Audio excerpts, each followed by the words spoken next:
¿Qué otros sectores creéis que pueden ser los más sexys o los más de moda en este 2026, los más infravalorados que estén fuera de los clásicos que ya podemos tener en cartera, más defensivos como puede ser Pharma, etcétera? Pues Pharma, por ejemplo. Pharma es uno de esos. Pharma, evidentemente. Pharma ha perdido. Quedaba en la clave, ¿eh? En los últimos años no ha tenido protagonismo. Primero porque teníamos un mercado bastante verticales subiendo y parecía que este sector, pues como que no. Y luego, evidentemente, vino Trump con el hacha, ¿no? Diciendo que les iba a poner esos aranceles tan duros. Y aquí tardó más en resolverse todo. Pero claro, en el resto de sectores más o menos todo se resolvió, más o menos en julio. Todos empezaban a subir, a despegar, menos Pharma. ¿Por qué ha tardado? ¿Por qué Pharma empieza a despegar en finales de septiembre, principios de octubre?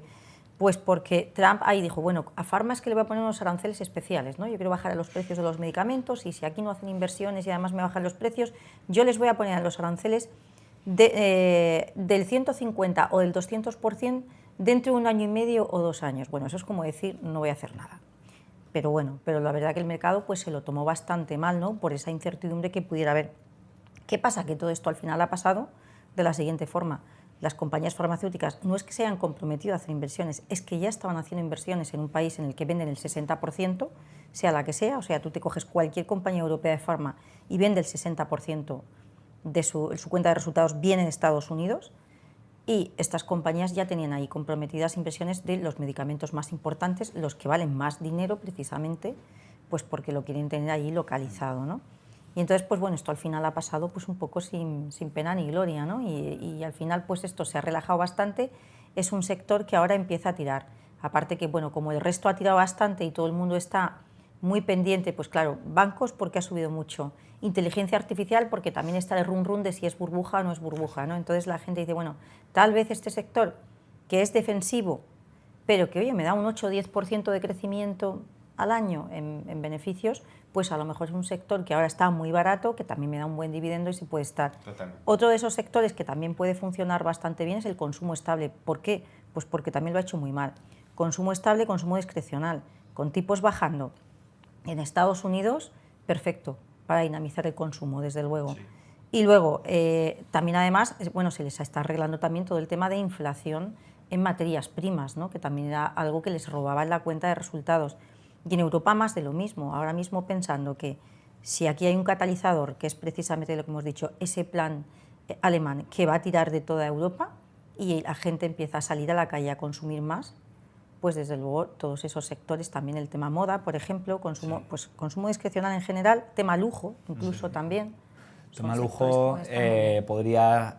A ver, el año pasado la verdad que la recuperación, sobre todo en la parte de Asia, está yendo despacio, pero sí que es verdad que yo creo que ahora en sus narrativas, cuando presentan resultados, están destacando más Estados Unidos, por ejemplo, que también estaba bastante paradito y ahora están diciendo que está yendo mejor. Estamos leyendo ahora bastante también sobre la temática de joyería, que dicen que es una temática que parece que viene con bastante atracción, de joyería, de alta joyería, ¿vale? De compañías de lujo. Yo creo que también, que podría ser, al final lujo llevamos 2 años que las valoraciones pues están menos tensionadas, ¿no? Están más relajadas, las compañías están más baratas y bueno, también tienen el efecto base que ya no es desdeñable. El efecto base quiero decir que como vienen de hacerlo mal, de hacerlo muy mal, entre comillas, ostras, el cambio en el discurso de los CEOs y el que se empiecen a ver números con mejor color, pues pueden dinamizar bastante las cotizaciones. Y luego, no olvidar la IA. Iba por ahí ahora. Se habla mucho de sobrecapacidad y se habla mucho de que hay una burbuja. Pues sinceramente, si analizas las valoraciones de las compañías más punteras, ni para nada. O sea, tienes Nvidia cotizando a un PER de 20, Google cotizando a un PER de aproximadamente 22, Microsoft aproximadamente a un PER de 24. Es decir, si tú comparas esos PERes, que obviamente son más altos que la media histórica, sí. También son compañías que están ahora mismo llevando el crecimiento mundial en sus cuentas de resultados. Pero si lo comparas con el boom, por ejemplo, del 2000, las valoraciones, los PER estaban en alrededor de 50, es decir, del doble. Y luego tienes otra. Los productos que están lanzando hoy en día ya tienen una demanda. No es una web que suben, que el tráfico es dudoso y de difícil traqueo, que no monetizas. Hoy en día la base de usuarios es monetizable, demostrable y el producto directamente distribuible a sus clientes. Por otro lado, son empresas muy poco endeudadas y están financiando toda su capacidad de crecimiento con flujo de caja operativo, prácticamente sin emitir deuda. A lo mejor pues, estratégicamente pueden emitir, pero no es su core para la hora de crecer. Entonces, tienes un entorno en el que ves, por una parte, un producto que está dinamizando la productividad de los empleados de una manera brutal en ciertas áreas. Es normal que mucha gente que a lo mejor pues, trabaja pues, en el sector público o en diferentes sectores no termina de palpar efectivamente ese aumento de productividad.